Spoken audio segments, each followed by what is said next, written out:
Tuhan Shalom, selamat sore lagi kembali bersama-sama lagi kita boleh beribadah. Bersyukur kepada Tuhan ya, sekalipun cuacanya hujan terus dari pagi menjelang siang, tapi kita bersyukur waktunya Tuhan waktu yang indah. Tuhan tahu kita sama-sama rindu memuji memuliakan Tuhan, maka Dia kasih hujan yang di stopin dulu, diberhentiin dulu. Haleluya, puji Tuhan. Saatnya kita mau dengar firman Tuhan. Kita buka di dalam Keluaran pasal yang kedua, ayat yang ke-23. Keluaran pasal yang kedua, ayat yang ke-23. Saya akan bacakan. Beginilah firman Tuhan. Lama sesudah itu, matilah Raja Mesir. Tetapi orang Israel masih mengeluh karena perbudakan. Dan mereka berseru-seru sehingga teriak mereka minta tolong karena perbudakan itu sampai kepada Allah. Nah, kita sudah tahu persis tentang bagaimana kehidupan bangsa Israel di tanah Mesir. Kurang lebih 400 tahun lamanya bangsa Israel istilahnya dijajah oleh Mesir. Ya, pada masa itu Raja Mesir yaitu Firaun itu sudah tidak mengenal Yusuf. Nah, saya kembali lagi belum menjelaskan. Kalau di pasal 1 ayat 12 sampai 14 di situ dikatakan bahwa bangsa Israel ditindas dengan kejam, dipaksa untuk bekerja dan memahitkan kehidupan mereka. Jadi bangsa Israel itu bukan hanya kerja rodi aja gitu kan, seperti Bapak Gembala pernah sampaikan di minggu yang lalu bahwa bangsa Israel itu kehidupannya istilahnya kalau mau tidur aja kayaknya susah banget karena terlalu kerasnya pekerjaan mereka, terlalu kerasnya perbudakan yang Mesir berikan kepada bangsa Israel. Nah, kalau di pasal yang kedua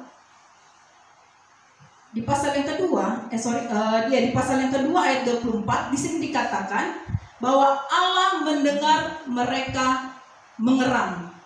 Saya mau tanya, mengerang itu apa? Bahasa sehari-hari yang biasa gitu. Kalau mengerang,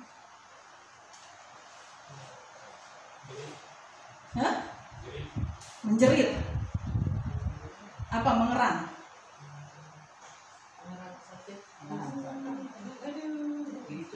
Ya, saya juga lihat di kamus besar bahasa Indonesia itu arti mengerang yaitu mengeluh, merintih karena kesakitan, ya, berkeluh itu atau meraung. Ya, jadi bangsa Israel itu ditindas dengan kejam, dipaksa untuk bekerja dan dikatakan memahitkan kehidupan mereka. Jadi artinya bangsa Israel hidup 400 tahun lamanya diperbudak oleh Mesir. Itu artinya kehidupan mereka itu begitu pahit ya. Kalau empedu itu kan pahit ya. Seperti itu disamakan. Begitu pahit kehidupan mereka sampai akhirnya mereka mengerang kepada Allah. Nah, bangsa Israel meraung kepada Allah karena mereka tidak kuat dengan perlakuan Mesir. Ya, nggak lazimnya ya, nggak layak.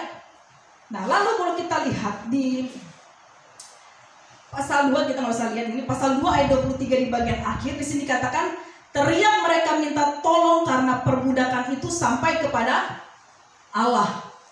Nah, saya mau kasih tahu bahwa Allah itu mendengar semua seruan ciptaannya. Jadi bukan hanya umat Kristen aja yang dikatakan Kristen KTP, tetapi semua ciptaan Allah, yaitu makhluk hidup. Seperti kayak ini, kasih setia Tuhan itu besar bagi semua ciptaannya, yaitu Tuhan memberikan matahari untuk semua ciptaannya menikmati. Ya, Tuhan kasih malam, kasih siang, itu untuk semuanya. Tuhan kasih nafas, kehidupan, itu untuk semua ciptaannya. Tetapi Tetapi apa yang sampai membuat Allah bertindak? Kalau tadi kan Allah pasti mendengar seruan ciptaannya, semua ciptaannya. Tetapi pertanyaannya, apa yang sampai membuat Allah bertindak? Sampai Allah bertindak. Ada yang tahu? Kalau simak di ayat pokok itu, pasal ayat 23 dan 24-nya di situ kelihatan. Dia berjanji kepada Abraham, Ishak dan Yakub. Ya, dia ingat perjanjiannya. Ya. Jadi kalau semua yang non Muslim, yang non Kristen, ya kan, dia berdoa juga kepada Allah. Pasti ada juga doa-doa yang mereka jawab. Tetapi apa yang sampai bangsa Israel, ya, seruannya itu sampai Allah pun bertindak. Karena apa? Di situ katakan bahwa Ia, yaitu Allah, ingat akan perjanjiannya dengan Abraham, Ishak dan Yakub. Ya. Di dalam Kejadian pasal 15 ayat 13 sampai 14, di situ katakan bahwa Allah sudah lebih dahulu memberitahukan kepada Abraham bahwa keturunannya akan diperbudak 400 tahun lamanya di Mesir. Jadi Tuhan sudah lebih dulu kasih tahu ke Abraham bahwa ini loh keturunanmu, nanti mereka akan menjadi budak di bangsa Mesir, ya. Tetapi di situ Tuhan katakan bahwa Tuhan berjanji mereka akan dibebaskan, nanti mereka akan keluar dan menuju ke tanah perjanjian.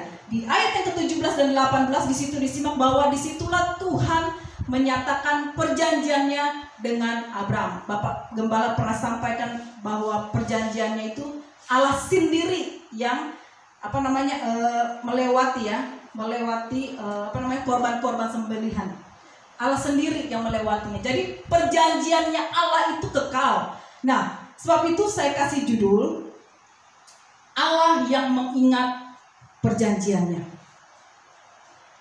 Kalau tadi itu kan di perjanjian lama, ya kan? Tuhan mengingat perjanjian kepada Abraham, Ishak dan Yakub.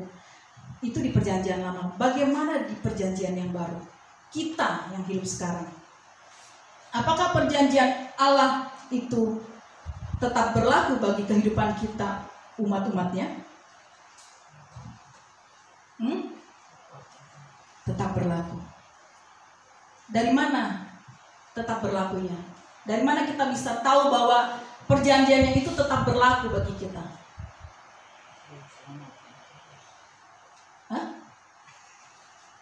Dari mana? Ya, kita kan tahu perjanjiannya itu berlaku bagi kita di umat perjanjian baru. Nah, bagaimana kita tahu kalau itu perjanjiannya itu berlaku sampai saat ini? Bagaimana kita tahu?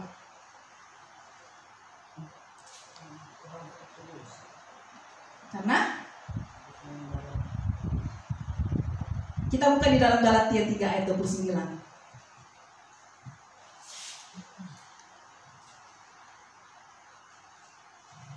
Galatia 3 ayat 29 dikatakan, dan jikalau kamu adalah milik Kristus, maka kamu juga adalah keturunan Abraham dan berhak menerima janji Allah. Jadi karena kita sudah menjadi milik Kristus, otomatis berkat yang Tuhan janjikan kepada Abraham itu juga berlaku bagi kita umat di perjanjian baru. Ya, jadi kita juga berhak gitu. Jadi kalau ditanya dari mana kita tahu?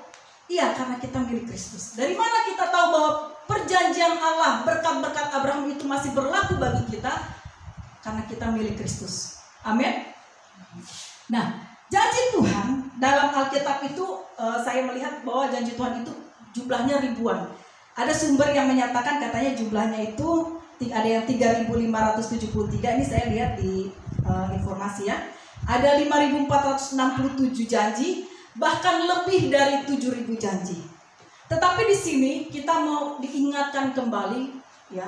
Rasul Paulus pernah katakan, Rasul Petrus pernah mengatakan bahwa janji Tuhan itu, janji Tuhan itu ya dan amin. Petrus katakan dia tidak pernah lalai menepati janji-janjinya. Jadi waktu Allah menyatakan kepada Abraham bahwa keturunanmu itu akan diperbudak selama 400 tahun lamanya, dan tepat ketika bangsa Israel 400 tahun lamanya diperbudak, saat itu juga Tuhan menyatakan janjinya. Artinya apa? Ia mengeluarkan bangsa Israel dari Mesir. Jadi kalau janji Tuhan, ya, dikatakan janji Tuhan itu banyak sekali. Sebutkan satu persatu apa janji Tuhan, nggak terhitung. Tetapi di sini Tuhan mengajarkan kepada kita, dikatakan janji Tuhan itu ya dan amin. Janji Tuhan itu apa? Sangat teruji. Jadi apa yang diragukan dalam kehidupan kita? Apa yang perlu kita ragukan? saat-saat ini di pandemi, saat-saat apalagi ini PSBB, kembali lagi,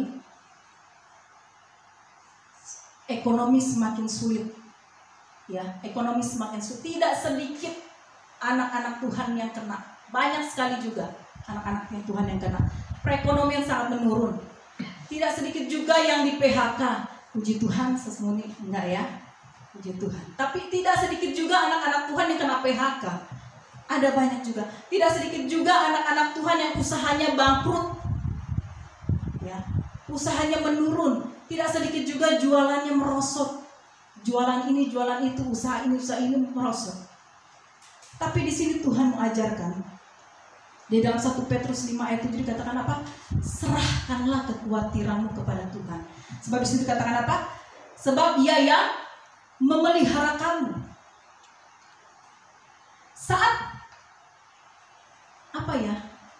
Beban kehidupan ini itu terasa berat, yang seperti bangsa Israel katakan, ia mengerang, ya.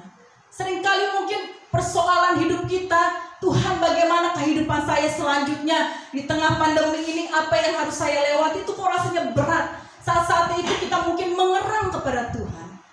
Tetapi di sini Tuhan mengajarkan bahwa Dia tidak pernah lalai akan janji-janjinya. Ya. Janji-janji Allah kepada nenek moyang kita itu pun tetap berlaku dalam kehidupan kita. Artinya apa? Sebagaimana Tuhan memberkati bangsa Israel pada saat itu, Tuhan juga pasti berkati kita. Amin. Ketika bangsa Israel keluar dari tanah Mesir, mereka melewati padang gurun. Itu kan berbicara tentang kehidupan yang bangsa Israel itu mereka bawa harta banyak, tetapi di padang gurun nggak ada yang jualan apa-apa, nggak ada pertokoan, ya kan? Saya nggak tahu itu ada air minum atau bagaimana.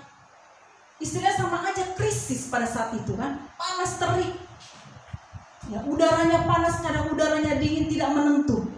Tetapi di sini Tuhan mau ajarkan, sekalipun padang gurun yang itu sulit yang harus dihadapi oleh bangsa Israel, banyak mungkin binatang-binatang buasnya, belum banyak musuh-musuhnya. Itu kan krisis juga kehidupan bangsa Israel pada saat itu. Tapi si Tuhan mau ajarkan bahwa sekalipun krisis, sekalipun mungkin bangsa Israel juga mengerang di padang gurun, tetapi di situ Tuhan menyatakan perjanjiannya. Artinya apa? Dia bukan hanya melepaskan, dia mengeluarkan, tapi dia juga membimbing bangsa Israel sampai ke tanah perjanjian. Ya, mungkin seringkali Tuhan izinkan dalam kehidupan kita, bukan? Usaha kita menurun. Ya. Bukan hanya jemaat Tuhan yang rasakan, kami pun hamba-hamba Tuhan itu juga ikut merasakan, bukan? Ya, itu juga kena juga di kami. Kami juga sharing ke hamba-hamba Tuhan lainnya. Mereka juga bercerita, itu pengaruh juga. Dan bukan hanya juga di jemaat kita yang usahanya menurun, semuanya rata. Ya, jadi bukan hanya non-Kristen yang susah, Kristen pun, anak-anak Tuhan pun susah karena pandemi saat ini. Tetapi ajaibnya kita, bersyukurnya kita kepada Tuhan, kita punya Allah yang luar biasa. Amin. Dia gak pernah tinggalkan saya dan saudara. Dia gak biarkan, sekalipun mungkin kita makannya hari-hari itu aja. Mungkin seringkali untuk makan besok kita tetap mesti pakai lutut untuk berdoa. Tetapi Tuhan mengajarkan bahwa penyertaannya sempurna, ya, pemeliharaannya sempurna. Tuhan bilang, apakah kesusahan sehari cukuplah untuk sehari, bukan? Makan hari ini, puji Tuhan, sekalipun mungkin tahu tempe, puji Tuhan mungkin besoknya tahu tempe, tetapi disitulah Tuhan mengajarkan, itulah bentuk pemeliharaan Tuhan, itulah bentuk berkatnya Tuhan, ya, perjanjian Tuhan kepada nenek moyang kita. Jadi kita nggak perlu takut, anak-anak Tuhan tidak akan dibiarkannya kelaparan. Amin. Kelihatannya mungkin kita lapar ya, Tuhan kok makanannya itu aja, Tuhan kok makanannya itu aja, tahu tempe, Indomie telur. Bangsa Israel, saudara, makan mana di padang gurun? Ya. Bangsa Israel. Tetapi di situ tetap Tuhan pelihara. Di bangsa Israel di padang gurun dikatakan ternak-ternaknya itu gemuk-gemuk. Ya. Pakaiannya itu dikatakan apa? Pakaiannya nggak rusak, kasutnya nggak rusak. Ya. Sekalipun mungkin Tuhan saya udah lama gak beli baju baru, ya, cuma lihat-lihat di online ngiler Tuhan. Tetapi apa yang kita pakai saat-saat ini, kita masih ada boleh makan, kita bersyukur. Saya juga pun kalau tiap makan, makanannya mungkin sangat sederhana, di dalam doa terima kasih Tuhan, saya masih boleh bisa makan. Ya, karena ada begitu banyak juga saking mau makan itu pun susah. Tapi kita bersyukur anak-anak Tuhan, sekalipun di tengah-tengah krisis perekonomian, ya, di tengah-tengah krisis keuangan kehidupan kita masing-masing pribadi, tetapi selalu ada pertolongan Tuhan. Amin. Makan, minum, pakaimu itu Tuhan bilang Dia akan cukupkan. Nggak akan pernah kelaparan, kecuali kalau kita diet, ya pasti kelaparan. Tetapi selama kita Tuhan lapar, pasti ada akan berkatnya. Sekalipun mungkin ya Tuhan kok biasanya ayam woku, ya kan, ikan bakar, ini kok tahu tempe, tetap bersyukur. Haleluya. Satu kesaksian tadi, saya bilang sama Bapak Gembala, masak ini aja ya, ini kentang ada 2 nggak dipakai, ada teri sedikit, saya oseng-oseng aja ya, cabenya juga cuma sedikit, tomatnya cuma sedikit. Kata Bapak Gembala, nggak apa-apa, mensyukuri apa yang bisa dimakan untuk hari ini. Amin. Jadi sekalipun mungkin kelihatannya Tuhan kok cuma ini, tapi masih bisa makan. Ya Tuhan, kok uangnya cuma sampai untuk hari ini, tapi cukup untuk sampai hari ini. Untuk besok, Tuhan bilang kan kesusahan sehari, cukuplah untuk sehari. Haleluya. Tetapi di sini ingat kembali, perjanjian Tuhan itu kekal. Dia nggak akan biarkan anak-anaknya sampai tergeletak. Haleluya. Jadi sebagaimana bangsa Israel, erangan mereka didengar oleh Allah, ya, erangan kita pun pasti Tuhan dengar. Amin. Jadi bagaimana saat berkeluh kesah, saat merintih, katanya merintih kesakitan, mengerang, Tuhan berat Tuhan, mau jalani kehidupan sehari-hari ini berat. Tapi di sini Tuhan mau katakan apa? Serahkan. Bangsa Israel apa? Mengerang, artinya dia berteriak kepada Tuhan dalam doa mereka. Mereka berseru kepada Tuhan. Ya, kita punya Bapa, bukan? Kita punya Bapa. Ya, Allah yang begitu dekat sehingga kita bisa memanggilnya apa? Bapa. Nggak akan pernah dibiarkan seorang Bapa tega melihat anaknya kelaparan. Ya. Anak kita butuh ini, butuh itu. Sebagai manusia yang terbatas, kita rindu ingin memenuhkan apa yang menjadi kerinduannya, kebutuhan anak-anak. Apalagi Bapa di surga. Amin. Puji Tuhan. Jadi tidak usah takut. Di sini dikatakan dalam Mazmur 105 ayat 8-10. Di sini dikatakan, Ia ingat untuk selama-lamanya akan perjanjiannya, firman yang diperintahkannya kepada 1000 angkatan, yang diikatnya dengan Abraham dan akan sumpah kepada Ishak. Diadakannya hal itu menjadi ketetapan bagi Yakub, menjadi perjanjian kekal bagi Israel. Haleluya. Jadi katakan, Ia ingat untuk selama-lamanya. Selama-lamanya itu sampai kapan? Nggak perlu tunggu Tuhan Yesus datang. Sampai batas umur kita pun itu tetap terhitungan untuk selama-lamanya. Haleluya.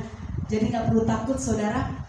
Ketika hatimu merasa gundah gulana, ketika hatimu merasa kelemahan, lelah untuk pergumulan yang berat, ketika hatimu merasa pahit, sesak karena pergumulan, beban yang berat, di situ mari kita datang, menyerahkan segala beban kita kepada Tuhan, berteriak minta tolong.